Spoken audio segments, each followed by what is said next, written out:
The visit to China was a fantastic opportunity for educators from all over the United States to come together and share their ideas about and experiences with Chinese language programs in their schools and school districts, and then learn about organizations and resources that are available to help us further develop those programs. My biggest takeaway from the trip to China was that students are students no matter where you go. Whether you're in Barrington 220 or if you're in Beijing or Tianjin, the students that I interact with were inquisitive, intelligent, fun, caring, and showed sensitivity. So, I mean, for me, that was the biggest takeaway.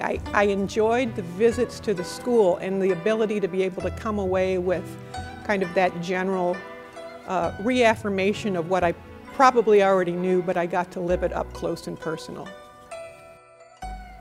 I think one of the most enjoyable experiences for me was actually interacting with the students, being able to teach a few classes, and just be able to talk to the teachers and principals in the different schools.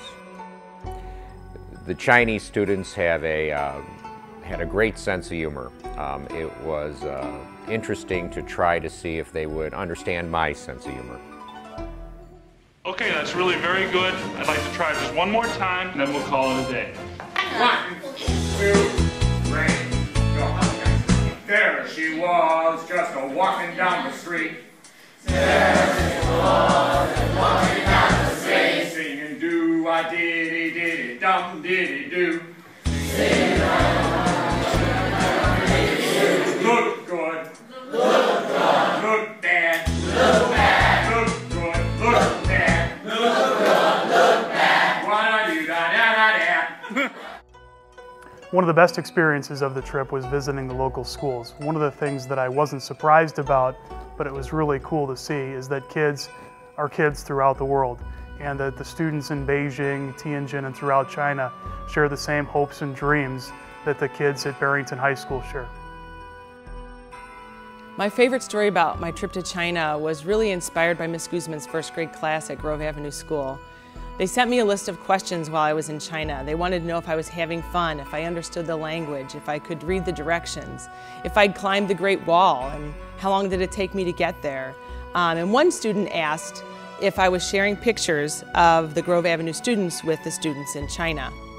Well, while I wished I had come prepared with lots of pictures of Barrington 220 students, I did happen to have with me 3 pictures of 220 students, and I shared them with the students in Tianjin.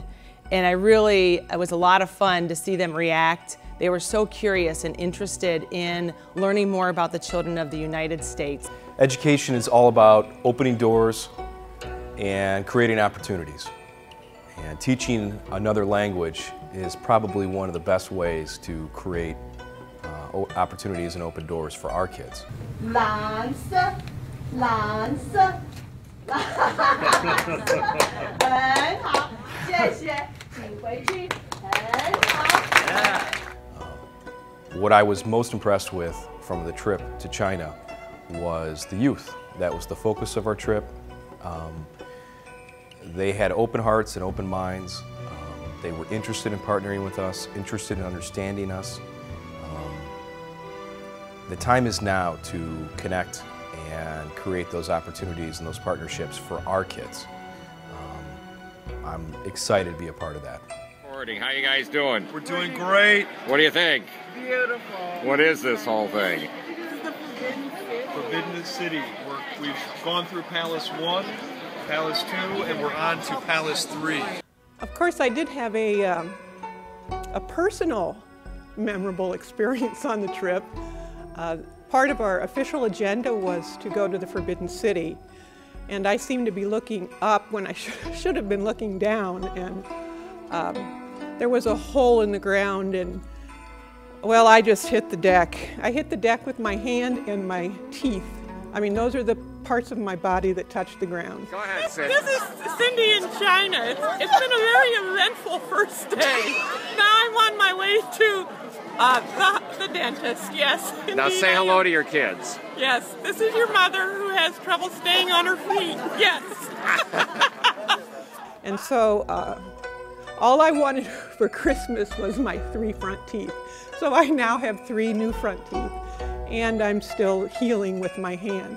But it was really, you know, on the first day of the trip, and it certainly was a memory for me. And I did really appreciate Dr. Leonard, because we were in this, as part of these trips, you have many official ceremonies. And we had one that was, sometimes they're lively and sometimes they're a little bit more routine, and you know, they can go on and on.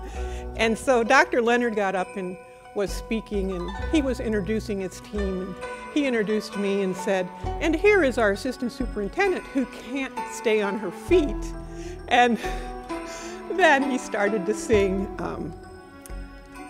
I left my teeth in the Forbidden City.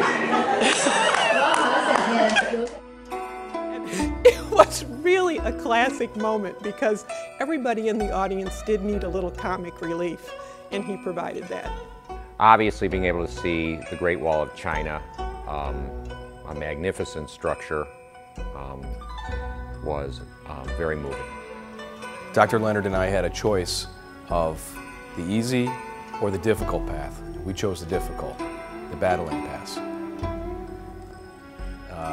I know we said leave no administrator behind when we got off the plane in China, but we had to leave a couple of administrators behind on our way up. The Great Wall of China is nothing like what you see on the Discovery Channel. When we first pulled up to the Great Wall of China, I was expecting it to be a flat wall, but you can't imagine how steep it is and how high it is. And for those of you that don't know me, I am terrified of heights. And when I got to the top of the wall and looked down, I was honestly afraid that I wasn't going to be able to make it down. It was quite an experience. It was great to climb on the wall, but I will remember that feeling for the rest of my life. The visit to the Great Wall was really fascinating, not just from the cultural experience, but also learning about other members of the delegation.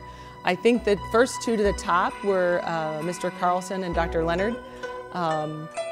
Other members of the delegation also made it to the top. I think I was about 200 steps shy. When they say climb the Great Wall, they really mean climb the Great Wall. It's very steep, and all of the steps are uneven. The Lama Temple, built in 1700 BC. Whenever a Buddhist approached one of the temples, they would burn a stick of incense and bow 3 times to the temple. That's what we saw over and over again. The children in China are very similar to the children of the United States. They're eager to learn. They want to do well for their parents and for their teachers. They love being with their peers and are supportive of one another, and they're very excited, as I spoke about before, to meet strangers from the United States. One particular memorable moment I had was when I was in a classroom, and I was sitting watching some students work on an art project, and there was a very timid young lady sitting next to me. And a lot of the students speak English over there, so you could speak with her. But she would barely make eye contact. But as I was getting up to leave, she looked at me, and I keep this, and she handed me this piece of art that she was working on. And it was such a wonderful gesture that it really, you know, kind of made an imprint on my heart, and is a really great memory from the trip. I also really enjoyed the calisthenics for the whole school. They exercised the body as well as exercising the brain. They played a chime or a song, and within minutes, students exited from buildings all over the campus and converged onto the field and formed in perfect lines. It actually gave me goosebumps to see that kind of organization and unity. I was overcome. I decided to join in, and it was an immersion experience. Yeah, so I was immersing myself in their school day, in their culture.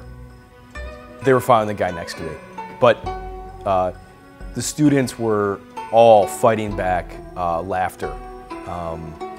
You could tell that they were expected to take this very seriously, and they were having a really hard time taking it seriously with this American clown next to their leader. There were no students that had a doctor's waiver from PE out there on that field. Everybody participates. One of the teachers that was traveling with us, she whispered in my ear, "I hated doing this when I was in high school." And about 30 seconds later, I looked over and she was doing the calisthenics right along with the whole group. She couldn't help herself.